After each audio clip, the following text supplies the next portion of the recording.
Good evening. आज हम जो ईयर एंड रिव्यू है साइंस और टेक्नोलॉजी मिनिस्ट्री का, उसका पहला जो department DST department of science and technology वाला पार्ट हम कर चुके हैं। आज के वीडियो में हम उसके साइंस और टेक्नोलॉजी मिनिस्ट्री के बचे हुए दो डिपार्टमेंट, जिनमें एक का नाम है डिपार्टमेंट ऑफ बायोटेक्नोलॉजी यानी कि डीबीटी, और तीसरे का नाम है DSIR department of scientific and industrial research. इन दोनों की क्या उपलब्धियां 2025 में रही है, इसके बारे में हम बातचीत करने वाले हैं। तो देखते हैं सबसे पहले डीबीटी की कुछ इंपॉर्टेंट एग्जाम के पॉइंट ऑफ व्यू से महत्वपूर्ण क्या उपलब्धियां रही, और फिर डीएसआईआर की। एक बात मैं बता दूं, जिन बच्चों का अपना फाउंडेशन का कोर्स पूरा हो चुका है या जिनकी बायोटेक्नोलॉजी वाला पार्ट पहले पूरा हो चुका है, वो बच्चे अपने जो नोट्स है, मूल नोट्स है, उनमें जो जो टॉपिक हमने कर रखे हैं, उसमें जैसे नई प्रजातियां जो जीएमओ के रूप में विकसित की है, उनके एग्जाम्पल से अपने नोट्स को एनरिच कर ले, या फिर कोई जैसे अपन जीनोम इंडिया प्रोजेक्ट पूरा किया था उससे संबंधित कोई जानकारी आती है, या फिर हाल ही में भारत सरकार की बायोटेक्नोलॉजी की फील्ड में क्या उपलब्धियां रही है, तो वो अलग अलग रेस्पेक्टिव टॉपिक जो हमने कर रखे हैं उनमें अपना वैल्यू एडिशन कर ले इसको देख के। तो उसी कड़ी में हम देखें तो कोई प्रारंभिक परीक्षा और अपने नोट्स एनरिचमेंट दोनों पॉइंट ऑफ व्यू से क्या क्या महत्वपूर्ण रहा। तो department of bio and biotechnology जो है वो तेजी से अपने देश में बायोटेक्नोलॉजी के फील्ड में प्रोग्रेस करवा रहा है, और आज बायोटेक्नोलॉजी है वो बहुत तेजी से बढ़ रहा है और अपने देश की इकोनॉमी के अंदर महत्वपूर्ण जो है वो पार्टिसिपेशन या योगदान देने की तैयारी कर रहा है। इस बात की तस्दीक, इस बात की जो है वो अपनी वेरिफिकेशन इस बात से भी होता है कि सन 2014 में भारत के अंदर जो बायोटेक्नोलॉजी बेस्ड इकोनॉमी है वो केवल और केवल 10 बिलियन अमेरिकन डॉलर या 10 अरब डॉलर की थी, जो 10 सालों में 2024 में बढ़कर कितनी हो गई है, 10 अरब डॉलर से 165.7 अरब डॉलर, और 2030 तक इसका अनुमान है 300 अरब डॉलर करने का। तो एक इकोनॉमिक पॉइंट ऑफ व्यू से बायोटेक्नोलॉजी बेस्ड जैसे कि वैक्सीन हो गए, जैसे बायोसिमिलर हो गए, दवाएं हो गई, या फिर हार्मोन हो गए, या अन्य कोई पदार्थ जिनको बायोटेक्नोलॉजी बेस्ड लैब या बायो फाउंड्रीज जो आगे हम देखेंगे उनसे तैयार किया जाता है, तो उसके अनुसार अपने देश में तेजी से इकोनॉमी में एक ग्रोथ इंजन के रूप में काम करने के लिए बायोटेक्नोलॉजी मदद करेगी। इसके अलावा बायोटेक्नोलॉजी के मामले में इंडिया की 2025 में कौन सी रैंकिंग रही, उसके बारे में हम बात करें तो पूरी दुनिया में अलग अलग देशों में बायोटेक्नोलॉजी के अंदर होने वाली रिसर्च और बायोटेक्नोलॉजी बेस्ड प्रोडक्ट जो बनाए जाते हैं उस मामले में ओवरऑल हमारी रैंक है 12वीं। अगर हम बात करें एशिया प्रशांत क्षेत्र यानी कि एशिया और जो है वो एशिया के पूरे एरिया और साथ में प्रशांत महासागर से जिन देशों की सीमाएं, जिसमें सर्दर्न अमेरिका और नॉर्दर्न अमेरिका का कुछ भाग जो लगता है, उन सब में देखें तो अपना एशिया पैसिफिक रीजन में तीसरा स्थान है। तो दुनिया में 12वां स्थान है और एशिया प्रशांत क्षेत्र में तीसरा स्थान है। इसके बाद जो अपना बायोटेक्नोलॉजी बेस्ड स्टार्टअप है उनको स्टार्ट करवाने में, उनको इकोसिस्टम यानी कि उनको सपोर्टिंग सिस्टम प्रदान करने में हम तीसरे सबसे बड़े जो है वो स्टार्टअप इकोसिस्टम प्रदान करने वाले देश है। तो भारत से पहले दो और देश हैं जो ये इस तरीके से बायोटेक्नोलॉजी बेस्ड स्टार्टअप को बढ़ावा देते हैं, प्रमोट करते हैं, उनको सब तरीके से मदद करते हैं, और तीसरा नंबर हमारा आता है। जबकि वैक्सीन उत्पादन के मामले में हम नंबर 1 है पूरी दुनिया में, वैक्सीन एक्सपोर्ट के मामले में और वैक्सीन उत्पादन के मामले में हम नंबर 1 है। जो भारत की बायोटेक भारत बायोटेक या फिर अपना जो पुणे वाली जो है वो विभिन्न प्रकार की बायोटेक बेस्ड कंपनी है, चाहे वो किरण मजूमदार शाह की बायोकॉन हो या फिर भारत बायोटेक हो या फिर और कोई भी हो, तो वो सारी कंपनियां बड़ी कंपनियां हैं और वैक्सीन प्रोडक्शन में हम पायोनियर और सबसे बड़े प्लेयर हैं, दुनिया भर में हम एक्सपोर्ट करते हैं। तो ये कुछ इनिशियल डाटा जिसमें आपको कहीं पर भी बायोटेक्नोलॉजी के मामले में कुछ बताना हो तो भारत के अंदर 2030 तक का टारगेट 300 बिलियन डॉलर की इंडस्ट्री बायोटेक्नोलॉजी बेस्ड खड़ी हो जाने ऐसा अनुमान है, और अभी हमारी कंडीशन है 165.7 अरब अमेरिकी डॉलर की। इसके बाद में जो डिपार्टमेंट ऑफ बायोटेक्नोलॉजी है उसने बायो प्रोडक्शन या बायो मैन्युफैक्चरिंग और बायो फाउंड्री निर्माण में महत्वपूर्ण भूमिका निभाई है। ये बायो मैन्युफैक्चरिंग या बायो प्रोडक्शन क्या होता है, जैसे कि प्रयोगशाला या लैब्स में विभिन्न प्रकार के बैक्टीरिया, कल टिश्यू या अन्य कोई भी जो चीजें हैं प्लांट एनिमल, उनका यूज करके वैक्सीन बनाना, दवा बनाना, वो सब चीजें बायो मैन्युफैक्चरिंग कहलाता है। और बायो फाउंड्री क्या होती है, ये बायो फाउंड्री बेसिकली दो चीजें एक साथ में आ जाए तो वो बायो फाउंड्री कहलाती है। एक तो लैब जिसमें बैक्टीरिया पे, कोशिकाओं पर, प्लांट पर, एनिमल पर, सब पे रिसर्च की जाती है और रिसर्च करके उनसे कोई भी यूजफुल प्रोडक्ट जैसे कि हार्मोन, वैक्सीन, दवा, टीका, जो कुछ भी हम प्राप्त करते हैं, तो एक ऐसी सुविधा जिसमें लैब की तरह रिसर्च भी की जा सके और इंडस्ट्री की तरह प्रोडक्शन भी किया जा सके, इन दोनों सुविधाओं को एक साथ जोड़ दिया जाए तो उसको कहते हैं बायो फाउंड्री। तो बायोटेक्नोलॉजी डिपार्टमेंट जो है उसने अपने देश में बायो मैन्युफैक्चरिंग या घरेलू वैक्सीन, टीका, हार्मोन, बायोसिमिलर, उन सब के निर्माण को बढ़ावा देने के लिए टोटल 6 बायो फाउंड्री के स्थापित करने का एक पहला राष्ट्रीय नेटवर्क खड़ा किया है। तो टोटल 6 बायो फाउंड्री बनाई है। इसी प्रकार पहली बार डीबीटी ने और ब्रिक्स, जो अपना देश है, ब्राजील, रशिया, इंडिया, चाइना वाला,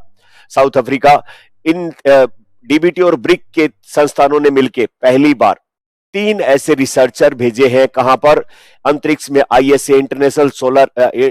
सोलर स्टेशन में, आईएसएस। पिछले दिनों अगर आपको याद हो तो एक मिशन गया था एक्सियोम 4, जिसके तहत भारत के कैप्टन शुभ्रांशु शुक्ला और विभिन्न देशों के जो रिसर्चर है वो वहां पर गए थे, विभिन्न प्रकार के रिसर्च उन्होंने किया। तो पहली बार डीबीटी ने इसमें भारत की तरफ से जो कैप्टन शुभ्रांशु शुक्ला है उनको अंतरिक्ष में भेजने, वहां पर विभिन्न माइक्रोग्रेविटी के प्रयोग करने के लिए एल्गी और विभिन्न प्रकार के दूसरे मसल, स्टेम सेल, उनके सैंपल साथ में भेजे थे और उन्होंने वहां पर जो है वो स्पेस के अंदर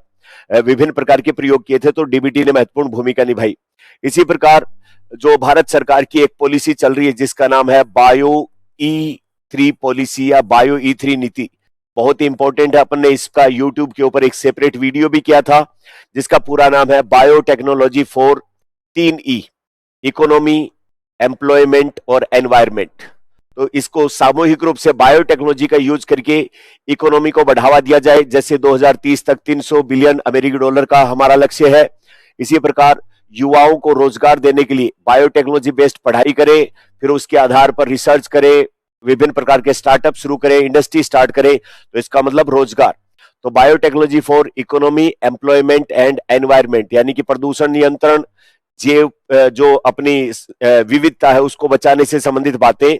तो 3E आ जाते हैं, इकोनॉमी, एम्प्लॉयमेंट एंड एनवायरमेंट, और इन तीनों के लिए बायोटेक्नोलॉजी का यूज करना ये कहलाता है बायो E3। और इसके लिए भारत सरकार ने जो नीति बनाई है इसको बोलते हैं बायो E3 पॉलिसी। तो इसी बायो E3 पॉलिसी के तहत डीबीटी और असम सरकार के बीच में एक जो है वो विभिन्न अलग से डिपार्टमेंट या सेल की स्थापना की है, जिसके तहत असम के अंदर इस बायो E3 पॉलिसी के तहत ज्यादा अच्छे स्टार्टअप, रिसर्च और वो सब प्रमोट की जा सकेगी। इसी प्रकार डीबीटी और इंडिया AI, जो कि किसका भाग है? Digital India corporation. Digital India corporation एक कंपनी है, उसके तहत काम करने वाला डिजिटल AI और डीबीटी, इन दोनों के बीच में एक जो है वो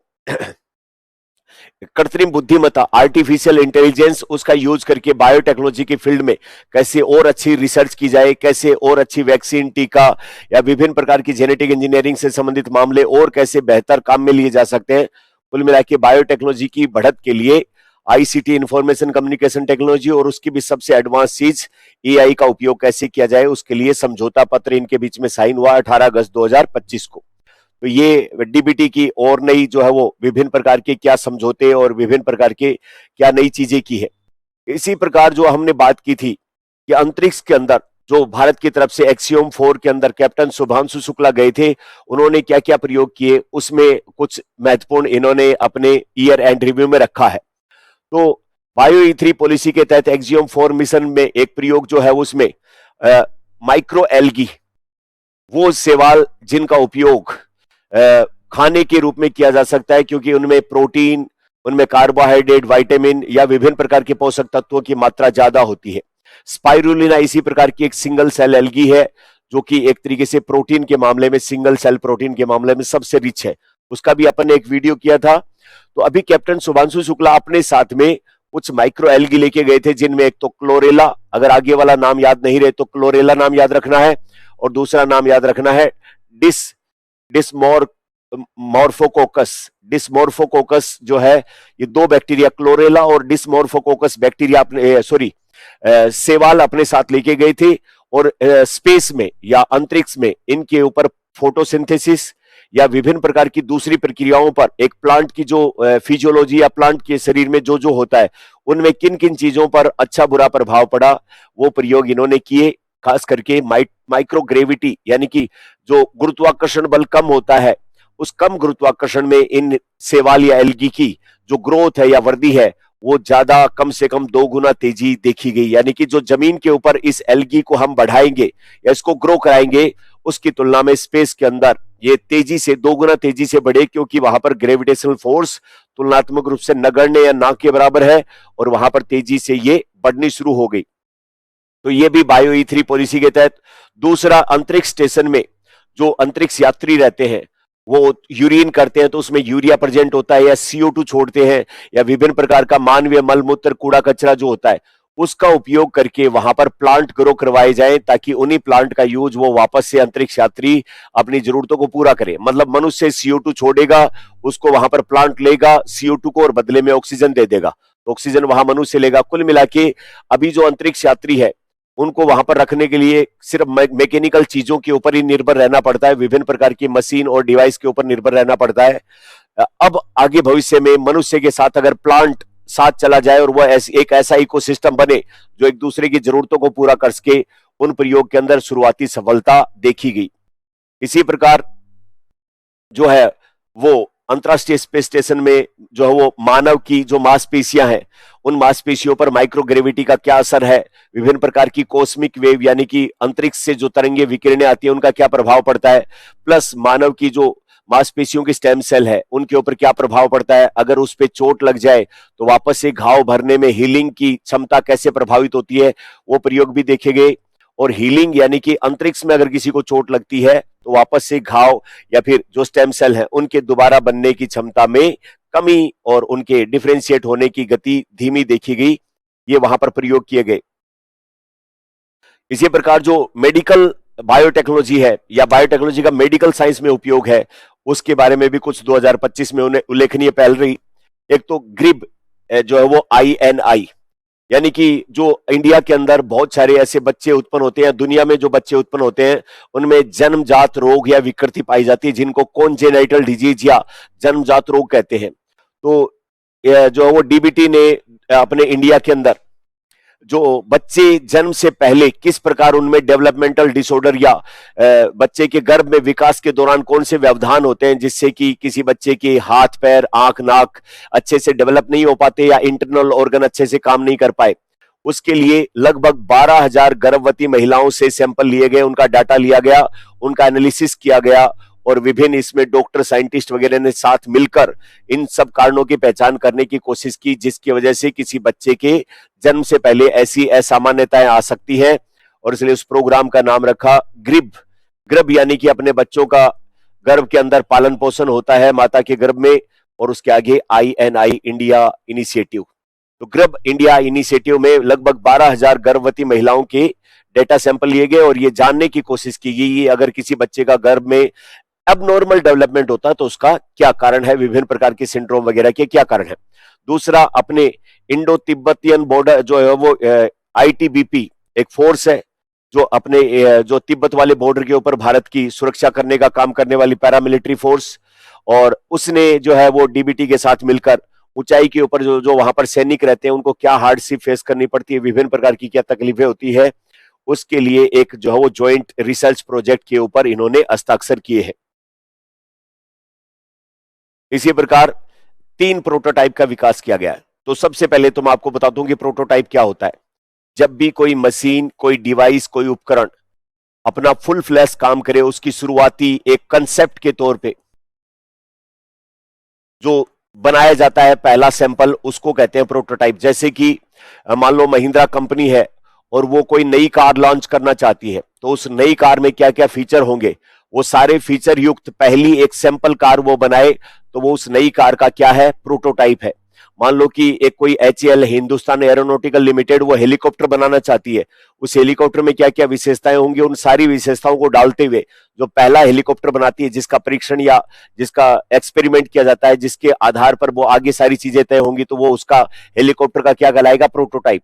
तो बायोटेक्नोलॉजी की जो डिवाइस है उसके या फिर उपकरण है जो मनुष्य को विभिन्न मेडिकल हेल्प करेंगे वैसे 3 प्रोटोटाइप विकसित किए गए हैं कंसेप्ट वाले। अगर इन प्रोटोटाइप का परीक्षण सफल रहता है तो फिर बाजार में बड़े लेवल पर इनका प्रोडक्शन शुरू हो जाता है। तो पहला प्रोटोटाइप बनाया सेफ्टी चेक HPCL आधारित मल्टीप्लेक्स दवा निगरानी किट। ये सेफ्टी चेक का मतलब क्या होता है? सेफ्टी चेक का मतलब होता है कि किसी भी दवा में विभिन्न प्रकार के केमिकल होते हैं और उन केमिकल की मात्रा कितनी है और ये केमिकल कौन सी मात्रा में, कितनी मात्रा में, किस तरीके से मॉलिक्यूलर आपस में इंटरेक्शन करते हैं, उसके लिए HPCL का मतलब है हाई प्रेशर लिक्विड क्रोमेटोग्राफी। ये एक टेस्ट करने का उपकरण है क्रोमेटोग्राफी, जिसमें किसी सैंपल में 2, 3, 4, 5, 10 चीजें आपस में मिली हुई है, उनको प्योरीफाई करके सेपरेट किया जा सकता है। तो उस टेक्निक का नाम होता है क्रोमेटोग्राफी। तो एक दवा के अंदर विभिन्न प्रकार के केमिकल कितनी मात्रा में और कैसे मिले हुए, उनको सबको अलग अलग एनालिसिस करने वाला एक सेफ्टी चेक HPCL आधारित मल्टीप्लेक्स दवा निगरानी किट बनाया गया है। जिससे क्या होगा कि जो दवा कंपनियां दवा बना रही है उसमें कितनी मात्रा में कौन सा साल्ट मिलाया है, उन सबको आसानी से कितनी मात्रा में जो क्लेम करके बेच रहे हैं वो उतनी ही मात्रा में मिला हुआ है या उसमें कम ज्यादा है या क्वालिटी कंट्रोल में कोई दिक्कत है, उसको चेक करके ये बता देगा, जिससे दवाओं के मानक ज्यादा बेहतर तरीके से सेट कर पाएंगे। एक क्लेवर कप मिड स्ट्रीम मूत्र संग्रहण उपकरण। महिलाएं जो होती है उनके अंदर जो सेक्सुअल ट्रांसमिटेड डिजीज या फिर यूरिनरी ट्रैक्ट इन्फेक्शन यानी कि जो मूत्र नलिका होती है उसका संक्रमण बैक्टीरिया के कारण या जो है वो सेक्सुअल पार्टनर बदलने के कारण जो ज्यादा रोग हो जाते हैं, सेक्सुअल ट्रांसमिटेड डिजीज जिनको कहते हैं, उन जो वो बीमारियों का परीक्षण करना हो कि किसी महिला को जो है वो UTI यूरिनरी ट्रैक्ट इन्फेक्शन हुआ है या सेक्सुअल ट्रांसमिटेड डिजीज है, तो उसके लिए क्या करते हैं, यूरिन सैंपल लेते हैं। लेकिन यूरिन सैंपल जब लिया जाता है महिलाओं से तो उसमें स्किन बैक्टीरिया या फिर वो कहे जो सैंपल लिया जाता है यूरिन का वो कंटामिनेट हो जाता है, उसमें दूसरे बैक्टीरिया वो सब शामिल हो जाते हैं, इसलिए एक्यूरेसी के साथ टेस्ट नहीं किया जाता। तो एक ऐसा उपकरण लगवाया है जिससे कि महिलाओं से आराम से जो है वो यूरिन सैंपल प्योर फॉर्म में या जैसा चाहिए उस तरीके से इकट्ठा करने का काम करेगा, जिसका नाम रखा है क्लेवर कप। इसी प्रकार ओंको का मतलब होता है कैंसर। ओंको सब जहां पे भी आएगा तो इसका मतलब क्या होता है, कैंसर। अलर्ट, अलर्ट का मतलब अलर्ट कर देना।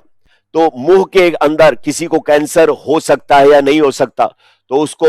आराम से यूं मुंह खोल के उसका जो है वो एक तरीके से परीक्षण करने के बाद में वो बता देगा कि किसी व्यक्ति को मुंह का या ओरल कैंसर होने के कितने चांसेस है। तो इस उपकरण का नाम रखा है ओंको अलर्ट। ओंको का मतलब होता है कैंसर, अलर्ट का मतलब जानकारी देना या उसके बारे में सावचेत कर देना। जो लोग ज्यादा तंबाकू या गुटखा खैनी वगैरह ज्यादा उपयोग में लेते हैं उन लोगों के कैंसर होने के चांस कितने हैं, ओरल कैंसर होने के कितने चांस है, उनको बताने वाला उपकरण। तो पहला तो दवाओं का परीक्षण करने वाला, दूसरा महिलाओं में यूरिन सैंपल इकट्ठा करने वाला, और तीसरा कि जो है वो किसी व्यक्ति को मुंह का कैंसर कितना हो सकता है। इन सब के बारे में जो उपकरण बने हैं उसके प्रोटोटाइप यानी कि प्रयोगशाला में उनके ऊपर पहली बार सही तरीके से काम करेंगे नहीं करेंगे ये जांचने वाले प्रोटोटाइप का विकास किया है DBT ने 2025 में। और बाजार में नई कौन सी टेक्नोलॉजी इस साल इन्होंने लॉन्च कर दी है, तो इनमें एक तो जो है वो घाव तेजी से भरे, जो अपने हिल हो जाता है, वुंड हो जाता है और वो तेजी से घाव भरे, उसके लिए एल्नो हिल एक नई टेक्नोलॉजी, एक नई जो है वो टेक्नोलॉजी इन्होंने बाजार में लाई, जिससे कि वो पेशेंट जो डायबिटीज से पीड़ित है, मोटापे से पीड़ित है या जिनमें वुंड हीलिंग धीरे धीरे होती है, घाव धीरे भरता है, उनके अंदर जो है वो तेजी से घाव भरने के लिए उपचार की टेक्निक है, सेप्टिक वगैरह ना हो, जिनमें बैक्टीरियल इन्फेक्शन वगैरह ना बढ़ जाए उस पॉइंट ऑफ व्यू से। दूसरा हिप्रो एल्डरली गार्जियन स्मार्ट बेल्ट, जो बूढ़े बुजुर्ग लोग होते हैं जो चलने में अपने शरीर का बैलेंस बनाने में असमर्थ होते हैं, ऐसे बूढ़े बुजुर्ग लोगों के गिरने के चांस बहुत रहते हैं, और जब वो गिर जाते हैं तो उनकी जो है वो हिप बोन टूट जाती है या रीढ़ की हड्डी के ऊपर फ्रैक्चर हो जाते हैं, और एक बार हिप बोन या रीढ़ की हड्डी फ्रैक्चर हो जाने पर उनकी जो है वो फिर वापस से रिकवरी बहुत मुश्किल होती है। तो ऐसे केस में एक स्मार्ट बेल्ट जो कमर के आसपास वो बांध लेंगे और उससे उनका बैलेंस बना रहेगा, अगर वो गिर भी गए तो उनको किसी भी तरीके से हड्डी वड्डी टूटने का चांस या खतरा नहीं रहेगा। तो इसलिए एल्डरली मतलब बुजुर्ग लोग, बूढ़े लोग, उनके गार्जियन यानी कि उनको गार्ड करेगा स्मार्ट बेल्ट, यानी कि उनकी रीढ़ की हड्डी और हिप बोन को। इसी प्रकार जो पेशेंट लंबे समय तक बेड पे रहते हैं, बेड रिडन हो जाते हैं, जैसे कोमा में चले गए, या जिनका शरीर को पैरालिसिस लकवा हो गया, या विभिन्न प्रकार की ऐसी क्रोनिक डिजीज जो ठीक नहीं हो रही है और उसके चलते महीनों महीनों सालों साल जो बेड पे रहते हैं, और बेड पे अगर हम एक ही पोजीशन में लेटे रहते हैं तो उससे हो जाते हैं बेड सोर्स या शरीर के ऊपर घाव, जिसको कहते हैं ना शरीर नीचे से सड़ना शुरू हो जाता है। तो उस केस में उस पेशेंट को बड़ी दिक्कत होती है। एक तो वो उसकी मूल बीमारी तो है ही है, दूसरे बेड सोर्स हो जाते हैं। तो अभी डीबीटी ने एक ऐसा नया स्मार्ट बिस्तर तैयार किया है जो थोड़ी थोड़ी देर में पेशेंट की जो पोजीशन है लेटने की उसको हिलाता डुलाता रहेगा, उसकी पोस्चर चेंज कर लेगा। तो उससे क्या होगा कि उसको बेड सोर या शरीर के ऊपर घाव नहीं होंगे। तो उसका नाम रखा है ETURNAL, इटरनल जिसको कहते हैं वो है। इसी प्रकार जो बहुत ही बारीक सर्जरी करनी हो, ऑपरेशन करना पड़े, उसके लिए छोटी छोटी कैंची की जरूरत पड़ती है, तो वो माइक्रो सीजर्स का विकास भी डीबीटी ने किया है। तो ये एक अच्छी बात है कि जो डीबीटी की सहायता से विभिन्न प्रकार की मेडिकल साइंस में एडवांसमेंट इस बार इन्होंने करवाए हैं। इसके बाद में हम पढ़ते भी आए हैं और अपने पुराने नोट्स में भी है जीनोम इंडिया प्रोजेक्ट। तो जीनोम इंडिया प्रोजेक्ट का उद्देश्य भारत के जो हिट्रोजिनस पॉपुलेशन 1 अरब 44 करोड़ लोग हैं, उनमें से अलग अलग जनसंख्या के समूहों का प्रतिनिधित्व करने वाले 10,000 लोगों का डीएनए सैंपल लेना और उस डीएनए सैंपल का एनालिसिस करके और एक जीनोम का डाटा बैंक बनाना, और उसके बाद में उसकी मदद से भारत के लोगों में कौन सी बीमारी प्रमुखता से हो सकती है, उन बीमारियों को रोकने के लिए किस प्रकार की दवाओं का विकास किया जाए और किस प्रकार की वैक्सीन डेवलप की जाए, ताकि समय से पहले ही भारत के लोगों में बीमारियां रोकी जाएं, या पर्सनलाइज ड्रग डेवलपमेंट या व्यक्ति आधारित दवाओं का विकास किया जा सके, जिससे हमारी हेल्थ का या हेल्थ सेक्टर का बर्डन कम हो सके। प्रिवेंटिव तौर पर या रोकथाम के उपाय के तौर पर हम पहले इस तरीके की दवाओं का, इस तरीके के डेडिकेटेड हॉस्पिटल का निर्माण कर पाए। दूसरा, इंडिया के लोगों की डीएनए की जो है वो जांच करके ये पता लगाना कि हमारी जनसंख्या का कौन सा हिस्सा दुनिया के कौन से हिस्से से, कौन से देशों से आकर के यहां पर बसा है, यानी कि हमारे जेनेटिक ओरिजिन या हमारा आनुवंशिक मूल स्थान कौन सा है, उस बात का पता लगाना। तो उसी के लिए जीनोम इंडिया प्रोजेक्ट शुरू किया गया, जिसका कार्यान्वयन या जिसका फंडिंग करने का काम डीबीटी ने किया था। 10,000 से ज्यादा लोगों के डीएनए सैंपल लिए गए हैं और ये सारे सैंपल अब जो फरीदाबाद के अंदर इंडियन बायोलॉजिकल डाटा सेंटर है उसके अंदर जमा किए गए हैं। वो सारा का सारा डाटाबेस अब इंडिया के जो साइंटिस्ट हैं उन साइंटिस्ट को काम में लेने के लिए समर्पित कर दिया है। 9 जनवरी 2025 को जीनोमिक्स डाटा कॉन्क्लेव और भारत के प्रधानमंत्री ने जीनोम इंडिया डाटा शोधकर्ताओं को समर्पित किया है। तो अब ये जो डाटा भारत के 10,000 लोगों का लिया गया है, जिसमें राजस्थान से भी जो है वो अपना एक तो आईआईटी जोधपुर और एक एम्स जोधपुर, उन्होंने अपने राजस्थान के लोगों के भी डाटा सैंपल लिए हैं, और इन सारे डाटा सैंपल को अब इकट्ठा किया गया है और रखा गया है कहां पर, Indian biological data centre Faridabad में। अब वहां पर विभिन्न प्रकार की बीमारियों का शोध करने के लिए, विभिन्न प्रकार की दूसरी चीजों का करने के लिए वैज्ञानिकों को यह डाटा समर्पित कर दिया गया है। कितनी तारीख को? 9 जनवरी 2025 को। उसके बाद आगे की बात हम करें तो डेयर टू इरेड टीबी, तो ये एक कार्यक्रम है बेसिकली, जिसमें अगर इसको अपन थोड़ा सा डिटेल में पढ़े तो DA4 हो गया डाटा, RE4 हो गया रिट्रेवल, इकट्ठे करना, प्राप्त करना। तो डाटा रिट्रेवल 2 का मतलब के द्वारा, या फिर यहां पर 2 ER का मतलब है, ERD का मतलब है इरेडिकेट, इरेडिकेट का मतलब क्या हुआ? उन्मूलन। किसको उन्मूलन करना? TB, tuberculosis. तो देश में ट्यूबरकुलोसिस को उन्मूलित करने के लिए भारत सरकार का टारगेट है कि 2025 तक हमारे देश में टीबी के नए केस नहीं आए, हम टीबी के नए केस नहीं आए दे। WHO वर्ल्ड हेल्थ ऑर्गेनाइजेशन का टारगेट है कि दुनिया भर से 2030 तक टीबी को हम खत्म कर देंगे, इरेडिकेट कर देंगे, और भारत सरकार ने टारगेट रखा था 2025 तक टीबी को पूरी तरीके से हटाएंगे। तो उसके लिए देश में लगातार टीबी के जो पेशेंट है उनके अंदर पाए जाने वाला टीबी का बैक्टीरिया, जिसको ट्यूबरकुलोसिस का बैक्टीरिया कहते हैं, या माइकोबैक्टीरियम ट्यूबरकुलोसिस, माइकोबैक्टीरियम ट्यूबरकुलोसिस का बैक्टीरिया, MTB भी जिसको कहते हैं, माइकोबैक्टीरियम ट्यूबरकुलोसिस से जो बीमारी होती है उसका नाम है ट्यूबरकुलोसिस। तो अपने देश में विभिन्न स्थानों पर, विभिन्न क्षेत्रों में, शहरी ग्रामीण क्षेत्रों में जो भी टीबी के पेशेंट है उनका सैंपल लेकर उस बैक्टीरिया को इकट्ठा करना और उस बैक्टीरिया के डीएनए की स्टडी करना, विभिन्न जीन देखना कि उनकी जो है वो रोग पैदा करने की क्षमता कैसी है, ताकि और ज्यादा बेहतर दवाओं का निर्माण किया जा सके, और प्लस टीबी के पेशेंट को ट्रैक करके उनको आइसोलेट करके और आगे टीबी ना फैले उससे रोका जा सके। तो उसके लिए प्रोग्राम है डाटा रिट्रीवल या डाटा कलेक्शन करना, किसका, टीबी को उन्मूलन करने के लिए उन पेशेंट का जिनको टीबी के बैक्टीरिया का संक्रमण है। तो टीबी उन्मूलन के लिए डेटा संचालित अनुसंधान कार्यक्रम है। भारत सरकार की टीबी मुक्त भारत पहल के तहत इसको जो है वो चलाया गया। अभी वर्तमान तक भारत के अलग अलग राज्यों में जो टीबी के पेशेंट हैं उनसे 18,000 माइकोबैक्टीरियम ट्यूबरकुलोसिस बैक्टीरिया के 18,000 सैंपल इकट्ठे किए हैं और उनके डीएनए की स्टडी की जा चुकी है, और भारत में बहुत जल्दी ही टीबी से मुक्ति हो जाए, इस पॉइंट ऑफ व्यू से इस प्रोग्राम को चलाया गया है। तो नाम है डेयर टू ERAD टीबी। इसके बाद अपने देश में डीबीटी ने राष्ट्रीय बायो फार्मा मिशन, फार्मा का मतलब होता है दवाओं से संबंधित, बायो का मतलब जीवों पर आधारित, प्लांट और एनिमल पर आधारित जो दवाएं हैं उनको एनहांस करने के लिए, उनको और ज्यादा बेहतर तरीके से बनाने के लिए अपने देश में चला राष्ट्रीय बायो फार्मा मिशन, जो 2017 में चलाया गया था। 1500 करोड़ रुपए की कुल लागत से इसको स्टार्ट किया गया। विश्व बैंक ने इसमें लोन दिया है और साथ में 50% जो है वो फाइनेंस भी किया है। देश के अंदर जैव औषधि विकास यानी कि जीवों से जो अपने को दवाएं मिलती है उनके विकास में तेजी लाने के लिए, और साथ में जो एकेडमिक यूनिवर्सिटी, कॉलेज या फिर रिसर्च इंस्टीट्यूट है वो ज्यादा से ज्यादा रिसर्च करे, पेड़ पौधों से दवाएं खोजे और उसको फिर इंडस्ट्रियल फॉर्मूला के आधार पर तेजी से उसका प्रोडक्शन किया जाए, ताकि आम लोगों को पेड़ पौधों से मिलने वाली दवाएं या एनिमल से मिलने वाली दवाएं सस्ती, किफायती, बड़े स्तर पर उपलब्ध कराई जा सके, क्योंकि इन दवाओं के साइड इफेक्ट कम होते हैं, ज्यादा बेहतर इनका जो है वो असर होता है बीमारियों को ठीक करने के लिए।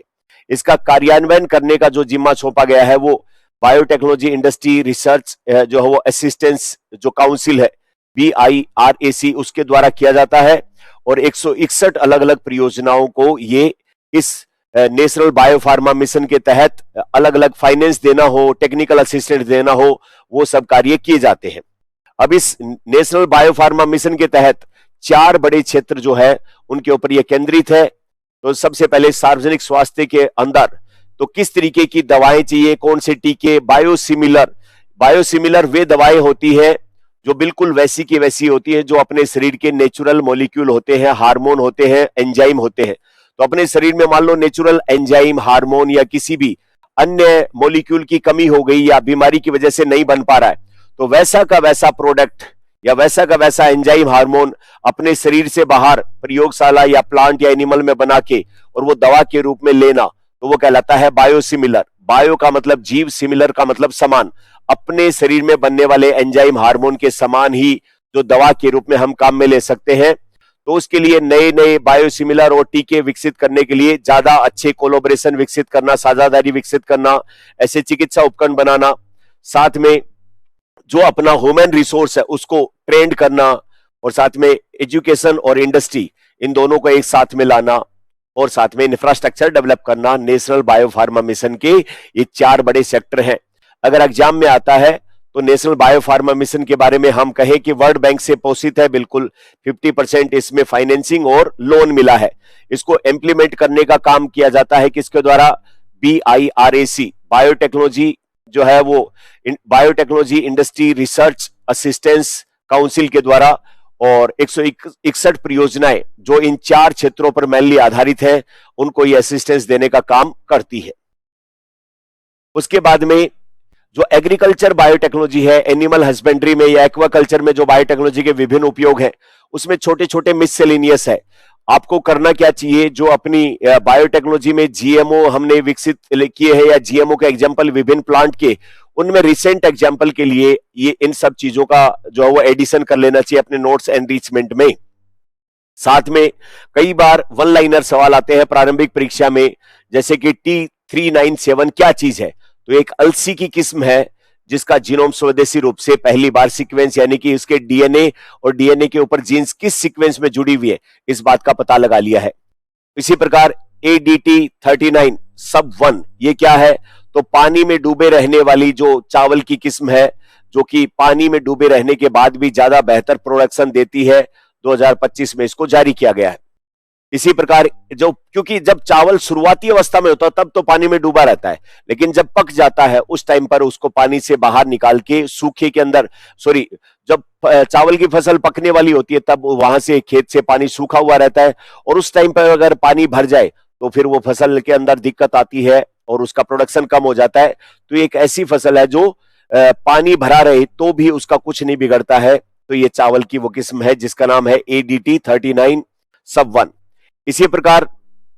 चावल की एक और किस्म बनाई गई जिसका नाम है ASD16 जो किसी भी प्रकार की बाहर वाली जीन से मुक्त है, ये चावल की लोकल अपनी किस्म है। तो अलसी की जो है वो जीनोम सीक्वेंसिंग की गई है, ADT39 और ASD16 ये चावल की नई किस्में विकसित की गई है। साथ में अरुण जो है वो एक तरीके से चावल की ही किस्म है जिसमें IR64 ड्राउट ये और कोलोंग इन दोनों की विशेषताओं से चावल की एक ऐसी किस्म जिसमें बहुत कम पानी के अंदर भी ये अच्छी पैदावार देगा। असम के जो वो असम एग्रीकल्चर यूनिवर्सिटी जोराहट और साथ में असम में चावल जो रिसर्च इंस्टीट्यूट है टीटाबोर, उन दोनों ने मिलकर के ये विकसित की है चावल की नई किस्म जिसमें ड्रोट रेजिस्टेंस का गुण पाया जाता है और नवंबर 2025 में असम सरकार के कृषि मंत्री द्वारा इसको समर्पित किया गया है। इसी प्रकार अद्विका और सात्विक ये भी जो है वो काबुली चने की जो अपना बड़े वाला चना होता है उसकी ड्रोट रेजिस्टेंस या और हाई प्रोडक्शन देने वाली किस्में विकसित की गई है। तो ये अद्विका और सात्विक इनके ऊपर भी फैक्चुअल सवाल पूछे जा सकते हैं। इसी प्रकार अपने राजस्थान के विशेष संदर्भ में माउंट आबू के एरिया में पाई जाने वाली सौंफ जिसका नाम है अबू सौंफ 440, ये अपने लिए सबसे ज्यादा महत्वपूर्ण है। राजस्थान के सिरोही जिले में कछोली गांव में इसहाक अली व्यक्ति है जिन्होंने डीबीटी के बायोटेक किसान हब के अंतर्गत ये सौंफ की एक नई किस्म विकसित की है जिसका नाम रखा है अबू सौंफ 440। इसकी क्या खास बात है, ये सूखा प्रतिरोधी यानी कि कम पानी में ज्यादा उपज देने वाली और कम इसके ऊपर रोग लगते हैं वो वाली है। जुलाई 2025 में जो है वो इसको रजिस्टर्ड कर दिया गया है और राष्ट्रीय स्तर पर मान्यता प्राप्त करने वाली सिरोही जिले की पहली सौंफ की किस्म है। सिरोही जिले में इस जो वो माउंट आबू के आसपास के एरिया में इसका अभी 9000 हेक्टेयर में जो है वो इसकी खेती की जाती है और साथ में जो है वो जैव विविधता इस किस्म को बचाने के लिए सिरोही के अंदर इस अबू सौंफ का कम्युनिटी जीन बैंक स्थापित भी किया गया है। तो अपने लिए जो नई किस्में विकसित हुए उसमें अबू सौंफ 440 ये एक महत्वपूर्ण बात है और इसको विकसित किया है इसहाक अली के द्वारा डीबीटी के बायोटेक किसान हब प्रोग्राम के तहत, या इसके अंदर सौंफ विकसित है। इसकी विशेषता कम रोग लगता है, ज्यादा प्रोडक्शन है और कम पानी की आवश्यकता होती है, ये एक महत्वपूर्ण बात है इसके लिए। अब उसके बाद में इमर्जिंग फ्रंटियर्स इन बायोटेक्नोलॉजी कार्यक्रम यानी कि बायोटेक्नोलॉजी के अंदर आने वाले समय में जो चैलेंजिंग फील्ड्स हैं जैसे एक तरीके से मेडिकल साइंस में नई नई बीमारियों का उपचार ढूंढना या फिर जो विभिन्न प्रकार की वैक्सीन डेवलप करना या बायोटेक्नोलॉजी आधारित और कोई नए जो अपने जीवन को आसान बनाने वाली टेक्नोलॉजी विकसित करना, उसके लिए एक कार्यक्रम स्टार्ट किया गया है जिसका नाम है इमर्जिंग फ्रंटियर्स इन बायोटेक्नोलॉजी। उसके तहत ज्यादा से ज्यादा नव युवा रिसर्च करें और उसके बाद इस समय पर अपने देश की जो हेल्थ में, एग्रीकल्चर में, इंडस्ट्री में जो चैलेंजेस है उनके ऊपर रिसर्च करके नए मेथड, नई टेक्नोलॉजी विकसित करें और उसके लिए जो है वो लगभग 123 परियोजनाओं को फाइनेंशियल हेल्प इस प्रोग्राम के तहत दी गई है। उसके बाद बायोमेडिकल अनुसंधान करियर प्रोग्राम, देश के अंदर जिन्होंने एमबीबीएस कर लिया है या बायोटेक्नोलॉजी के पोस्ट ग्रेजुएट पीएचडी है, इस तरीके के हाई टैलेंटेड जो रिसर्च स्कॉलर हैं जिनका एप्टीट्यूड रिसर्च के क्षेत्र में है, उन जो स्कॉलर्स को बायोटेक्नोलॉजी के फील्ड में रिसर्च करने के लिए मोटिवेट करने के लिए उनको बड़ी और महत्वपूर्ण जो है वो अच्छी खासी धनराशि के रूप में स्कॉलरशिप या फेलोशिप दी जाए, ताकि देश में बायोटेक्नोलॉजी आधारित रिसर्च को बढ़ावा दिया जा सके। उसके लिए शुरुआत में जो तय किया गया था 2025-26 से 2030-31 तक के लिए ये प्रोग्राम चला जाएगा, जिसमें हाई पोटेंशियल वाले रिसर्चर को बड़ी स्कॉलरशिप दी जाएंगी। लेकिन अब इसकी शुरुआती सफलता को देखते हुए इस प्रोग्राम को अगले 6 सालों के लिए और बढ़ा दिया गया है और 2031-32 से 37-38 तक के लिए यह प्रोग्राम लगातार चलेगा। इसका उद्देश्य देश में जो उच्च पोटेंशियल वाले युवा है उनको यहीं रोकना, विदेशों में जाने से रोकना और बायोटेक्नोलॉजी के अंदर रिसर्च को प्रमोट करना है। इसके लिए हमारे प्रधानमंत्री की अध्यक्षता में जो कैबिनेट है उसने लगभग 1500 करोड़ रुपए की अनुमानित लागत इसके लिए पास की, जिसमें से 1000 करोड़ रुपए तो बायोटेक्नोलॉजी डिपार्टमेंट तथा यूके का एक वेलकम ट्रस्ट है वो 500 करोड़ रुपए का योगदान इसमें देने वाला है। उसके बाद में जो अपना DSIR विभाग, डीबीटी की तो इतनी सारी योजनाएं हमने देखी, तो जिनमें से नेशनल बायोफार्मा मिशन युवाओं को अट्रैक्ट करने के लिए, या फिर बायोटेक्नोलॉजी आधारित जो अपना एक तरीके से जीनोम इंडिया प्रोजेक्ट है, या अंतरिक्ष के अंदर योगदान है, या फिर नए मेडिकल डिवाइस या प्रोटोटाइप का विकास किया गया है, या फिर विभिन्न बीमारियों को ट्रैक करने में खास करके डेयर टू इरेड टीबी वाला वो प्रोग्राम है। तो ये कुछ ऐसे महत्वपूर्ण प्रोग्राम है जिनके ऊपर सवाल बनेंगे। अब डीबीटी के बाद में लास्ट और तीसरा जो डिपार्टमेंट है ministry of science and technology का, उसका नाम DSIR है। और इस DSIR ने खास करके CSIR जो इसके अंडर में काम करती है, council for scientific and industrial research, उसकी लैब का इंडस्ट्री के साथ में जोड़ खूब सारा किया है। खास करके रोड इंफ्रास्ट्रक्चर को अच्छा और मजबूत करने के क्षेत्र में 2025 में DSIR के द्वारा खूब अच्छे कार्य किए गए हैं, या फिर इसकी जो लैब CSIR है उनके द्वारा काफी महत्वपूर्ण कार्य किए गए हैं। तो देखते हैं एक एक करके। साल 2025 में जो CSIR का सेंट्रल रोड रिसर्च इंस्टीट्यूट है जिसका नाम CRRI है, ये काफी महत्वपूर्ण है, कई बार इसका नाम आता है। इसने दिल्ली के अंदर, नई दिल्ली वाले ने जो हजीरा, कहां पर, गुजरात में एक प्राइवेट पोर्ट है, बंदरगाह है, उसके भीतर एक सड़क बनाई जिसमें यूज किया गया है स्टील स्लैग का। स्टील स्लैग क्या होती है? जब हम लोहा और उसको नेचर से माइनिंग करके और उसको शुद्ध अवस्था में प्राप्त करते हैं, तो शुद्ध अवस्था में जो इस्पात प्राप्त किया जाता है उसको स्टील कहा जाता है। और उसका माइनिंग के बाद जो स्टील की ओर होती है या आयरन ओर होती है, उस आयरन ओर से स्टील बनाने के दौरान जो कूड़ा कचरा निकलता है वो कूड़ा कचरा कहा जाता है स्टील स्लैग। और स्टील स्लैग का यूज किया, पहले कुछ नहीं किया जाता था, तो जहां पर इस्पात बनाया जाता था उसके पास इस जो है वो अपशिष्ट पदार्थ या स्टील स्लैग का ढेर लग जाता था। अभी जो है वो CRRI ने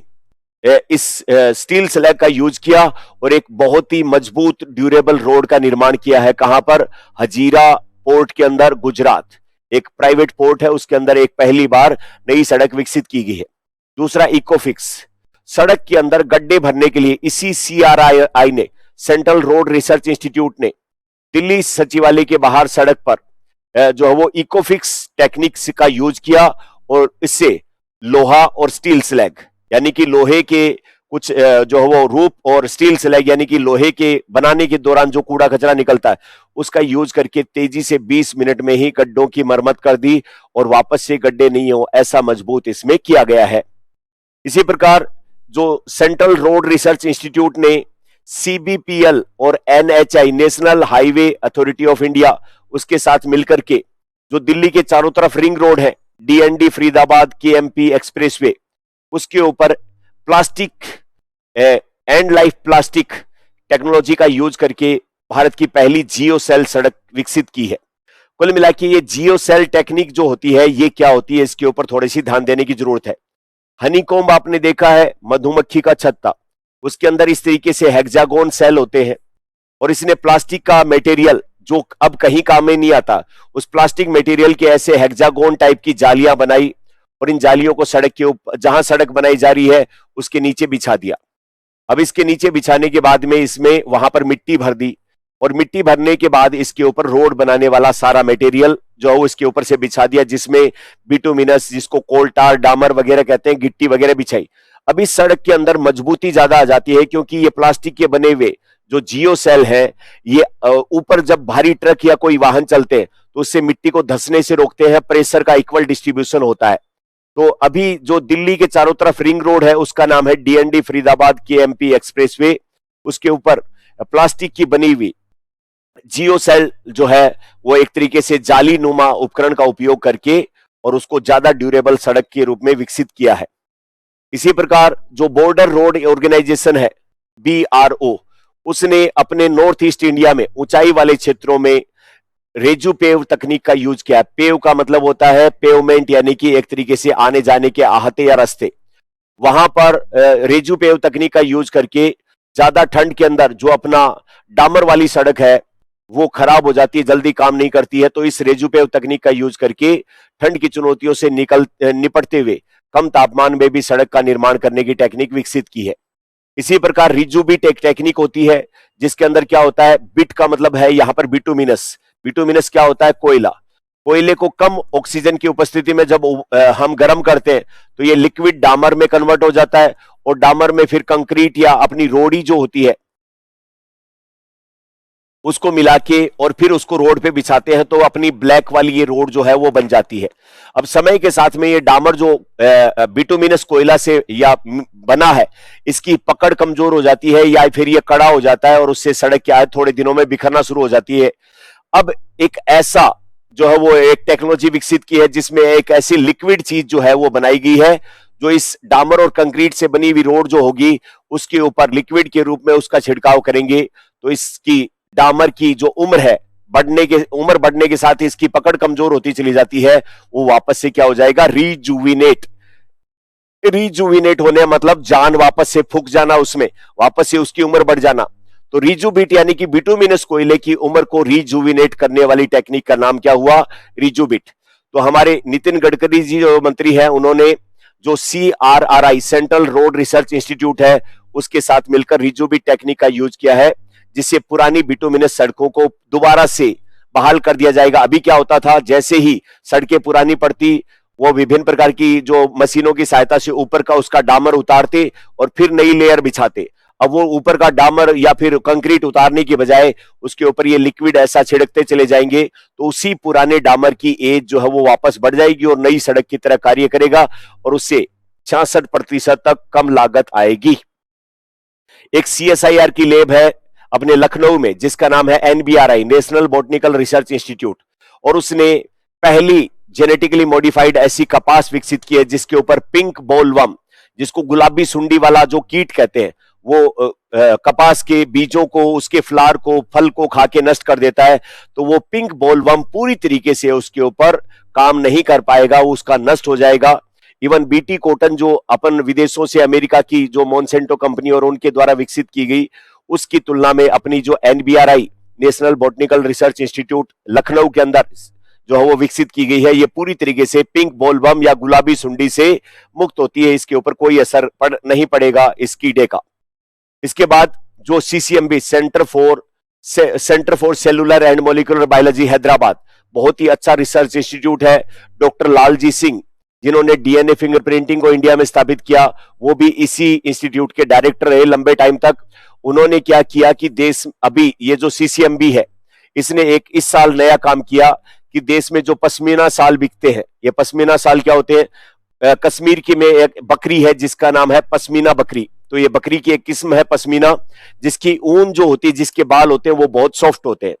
तो पश्मीना बकरी के जो ऊन का यूज करके शाल बनाई जाती है, ऊनी वस्त्र बनाए जाते हैं, वो कहलाते हैं पश्मीना शाल। अब इस पश्मीना शाल की ओरिजिनलिटी की सिर्फ पश्मीना बकरी के ही बालों को उपयोग में लिया गया है या उसमें कुछ मिलावट कर दी गई है या वो शाल नकली कह के बेचे जा रहे हैं, उसके लिए CCMB ने एक ऐसा किट विकसित किया है जिसमें पश्मीना शाल के अंदर शाहतूश की ऊन मिलाने की पहचान की जा सकती है। ये शाहतूश क्या है, ये तिब्बती एंटीलोप कहते हैं या फिर तिब्बत के अंदर पाए जाने वाला जो बर्फीले क्षेत्रों का जो हिरण होता है जिसका नाम चीरू भी होता है। तो चीरू की ऊन का यूज पश्मीना की ऊन के साथ मिलाकर शाल बनाने के लिए किया जा सकता है। अब ये जो चीरू है, ये चीरू बहुत ही कम बचा है, क्यों? क्योंकि शिकारी इसका शिकार करते हैं और बिना इसका शिकार किए इससे ऊन ली नहीं जा सकती। और इसका शिकार किया जाता तो यह प्रजाति भी विलुप्त होने वाली है। तो पश्मीना साल के अंदर शाहतूश की ऊन मिलाकर के जो बेचते हैं, उसमें शाहतूश की ऊन के अंदर जो उसकी कोशिकाएं होंगी, जो चीरू की या हिरन की, उसके डीएनए की टेस्टिंग करके पता लग जाएगा कि यह पश्मीना साल प्योर पश्मीना बकरी के ऊन से बनी है या इसमें किसी चीज की मिलावट की है, और ऐसा करने वालों के खिलाफ कार्रवाई की जाएगी, क्योंकि शाहतूश की ऊन मिलाने वाले लोग इसका शिकार करते हैं, इस जानवर को खत्म करने पर तुले हुए हैं। तो इसके लिए माइटोकॉन्ड्रियल डीएनए का उपयोग किया जाता है, जिससे पता लगाया जा सकता है कि यह पश्मीना बकरी का है या फिर ये इस हिरण का है। इसी प्रकार सीसीएमबी, इसी centre for cellular and molecular biology ने सिकल सेल एनीमिया का आसानी से परीक्षण, किसी व्यक्ति को बीमारी है क्या सिकल सेल एनीमिया का, उसका एक किट विकसित किया है, जिसका 100 रुपए से भी कम लागत में इस बात को बताया जा सकता है इस व्यक्ति को सिकल सेल एनीमिया है। इसी प्रकार भोपाल जो सीएसआईआर की लैब है, जिसका नाम है AMPRI, उसने साउंड और विभिन्न दूसरी चीजों का उपयोग करके वायुमंडल के अंदर बादल बनेंगे, हवा चलेगी, किस तरीके का परिवर्तन होगा, उस सब को पता लगाने के लिए भी एक नई जो है वो विकसित कर ली है। मौसम विज्ञान के अंदर काफी अपने को मदद मिलेगा। इसके बाद में अपने जो है वो सेंट्रल बिल्डिंग रिसर्च इंस्टीट्यूट, इसके द्वारा पहली बार गांव के अंदर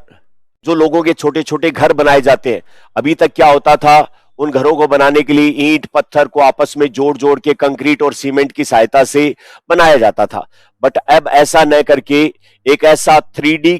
कंक्रीट बनाया गया है, या फिर 3D कंक्रीट जो है वो मटेरियल तैयार किया गया है, जिसको विभिन्न जो है वो मशीनों की सहायता से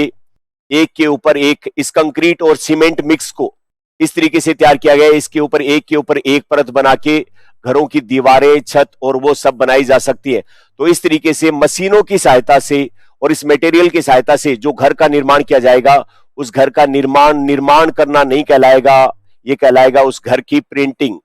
तो 3D कंक्रीट प्रिंटेड मटेरियल घरों जो का यूज करते हुए ग्रामीण क्षेत्रों में लोगों के घर बनाने की जो योजना है या फिर उस तकनीक का डेमोस्ट्रेशन है, वो हमारे केंद्रीय मंत्री श्री चंद्रशेखर पेम्मासानी ने किया है। और ये जो सेंट्रल बिल्डिंग रिसर्च इंस्टीट्यूट है, ये रुड़की के अंदर है, जो सीएसआईआर की एक लैब है। हमारे देश में सीएसआईआर की लगभग 37 लैब है जो अलग अलग क्षेत्रों में काम करती है। तो उनमें से सीएसआईआर की एक लैब है जिसका नाम है central building research institute Roorkee में। और इसने क्या किया है कि ऐसे एक 3D कंक्रीट जो वो कंक्रीट का निर्माण किया है, जिसको 3D प्रिंटर की सहायता से अपन एक मैप बनाए और उस मैप के अनुसार फिर वो मटेरियल एक के ऊपर एक परत बनाते हुए ऐसे घर, झोपड़ी या विभिन्न छोटे फ्लैट्स का निर्माण किया जा सकता है, उसका शुरुआत किया है।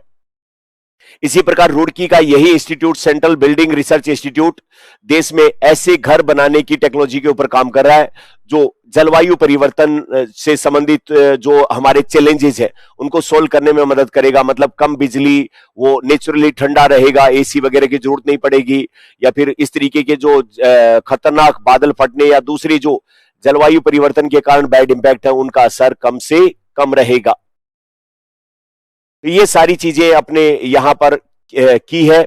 इसी के साथ में सीएसआईआर के एक इंस्टीट्यूट है जो हिमाचल प्रदेश में है, जिसका नाम है institute of Himalayan bio resource technology IHBT। इसने अपने देश में हींग जो है, जिसको मसाले के रूप में काम में लेते हैं, उस हींग के प्लांट का पहली बार फ्लावरिंग यहां कराया। अभी तक क्या होता था कि अपने देश में विभिन्न जो कुजीन है या रेसिपी है, उनको बनाने के लिए हींग का उपयोग किया जाता है, लेकिन हींग का हम ज्यादातर क्या करते हैं, इंपोर्ट करते हैं अफगानिस्तान, ईरान से। हमारी जो है वो सोच ये है कि हम हींग के प्लांट को अपने ही देश में उगाएं। और हींग का बोटनिकल नेम होता है जो वो फेरुला ओसोफेटिडा जिसको बोलते हैं। तो ये हींग जो है वो प्राप्त किया जाता है प्लांट के जो गम या गोंद होता है उससे। लेकिन प्लांट जो है वो एक से नया प्लांट बने, उसके लिए उस पे फूल लगने जरूरी है, फूल लग के उसका क्रॉस पोलिनेशन होना जरूरी है, और उससे बीज बनने जरूरी है, और उस बीज से नया प्लांट बनता है। तो अब तक हम हींग का सिर्फ इंपोर्ट कर रहे थे। अब हमने क्या किया, शिमला के अंदर हिमाचल में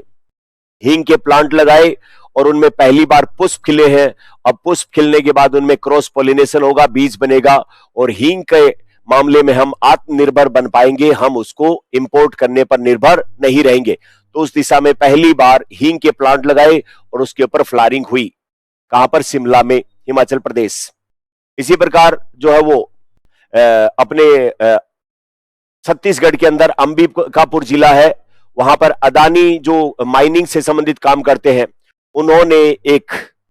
डोजर पुश खनन पद्धति का विकास किया डिजिटल तकनीक के साथ में। ये डोजर पुश खनन पद्धति क्या है कि सामान्यतः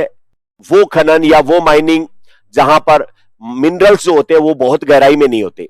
अब उनमें क्या किया जाता है कि एक ब्लास्ट करके एक होल टाइप का या एक पाइप जितना या 4 इंची 8 इंची जितना पाइप जितना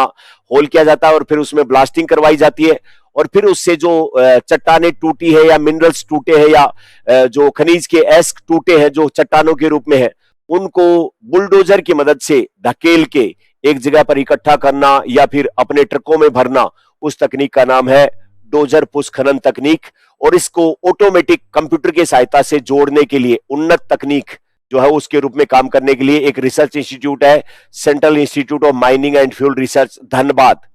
उन्होंने इसका विकास किया है। इसी प्रकार जो अपना CDRI central drug research institute है लखनऊ के अंदर, उसने मलेरिया की वैक्सीन बनाने का दावा किया है और उसने कहा है कि मलेरिया की जो पेल्सीफेरम और वाइवेक्स है, उन पैरासाइट का अटैक अपने लीवर पर हो लेकिन लीवर से ब्लड स्ट्रीम में शामिल होकर वो मलेरिया के सिम्टम ना पैदा कर पाए, इस तरीके की एक वैक्सीन का विकास उन्होंने करने का दावा किया है।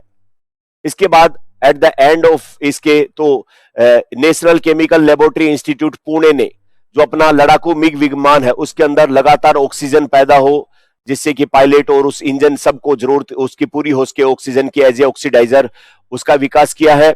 अपना जो दार्जिलिंग है वेस्ट बंगाल के अंदर जहां पर चाय वाय पैदा की जाती है सिक्किम के नीचे, वहां पर एक जूलॉजिकल पार्क है Padmaja Naidu Himalayan zoological park, वहां पर एक बायो बैंक बनाया गया है किसकी मदद से? CCMB centre for cellular and molecular biology lab Hyderabad. ये बायो बैंक क्या होता है?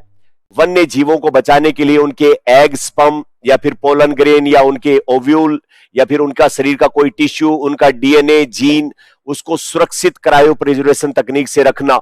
और मतलब कुल मिला के किसी भी प्लांट या एनिमल के टिश्यू सेल या उसके DNA को या फिर उसके गेमिट्स को, एग स्पर्म को जीवित और जननक्षम अवस्था में -196 डिग्री सेल्सियस पर सुरक्षित रखना, यह कहलाता है उसका बायो बैंक या बायोलॉजिकल बैंक।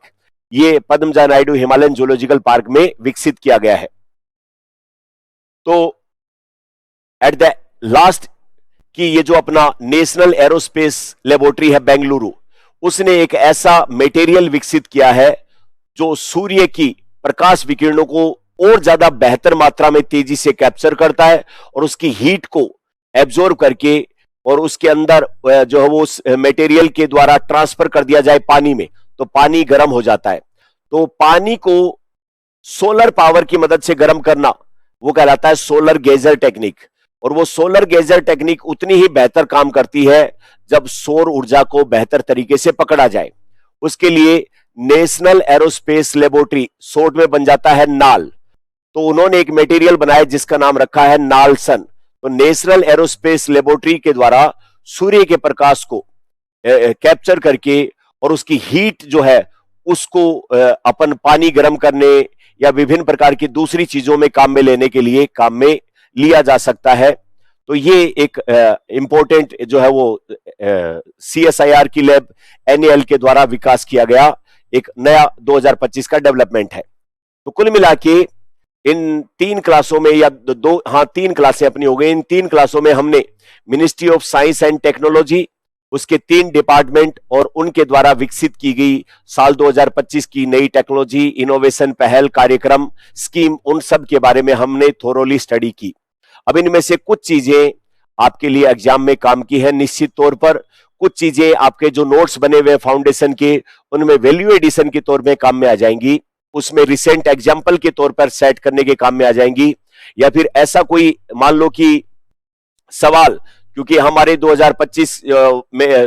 अभी जो सिलेबस चेंज किया गया है उस सिलेबस के अंदर आपके ऐसे भी डाल दिया गया है और उस ऐसे के अंदर जो साइंस और टेक्नोलॉजी के बारे में भी बात की है और उसमें भी समसामयिक मुद्दों की बात की है। तो हाल ही के वर्षों में भारत में हुई विज्ञान और प्रौद्योगिकी क्षेत्र में हुई प्रगति उन्नति को थोड़ा सा विस्तार से आप समझाइए, या एक तरीके से उसको काम में ले। तो उसके लिए डीएसटी डिपार्टमेंट की बातें, डीबीटी डिपार्टमेंट की बातें, डीएसआईआर की बातें, विश्व में हमारा नए स्टार्टअप को शुरू करने में, बायोटेक्नोलॉजी के मामले में इसके लिए विभिन्न प्रकार की पॉलिसी, विभिन्न प्रकार के युवाओं का इन्वॉल्वमेंट, और भी दूसरी एडवांसमेंट जो हुई है, उन सबको शामिल करते हुए एक अच्छा ऐसे या लेख आप लिख सकते हैं जो फैक्चुअली करेक्ट होगा, जिसके अंदर बहुत सारा आपका एक कॉम्प्रिहेंसिव डाटा या फिर मटेरियल होगा, तो आपके नंबर भी उसमें अच्छे आएंगे।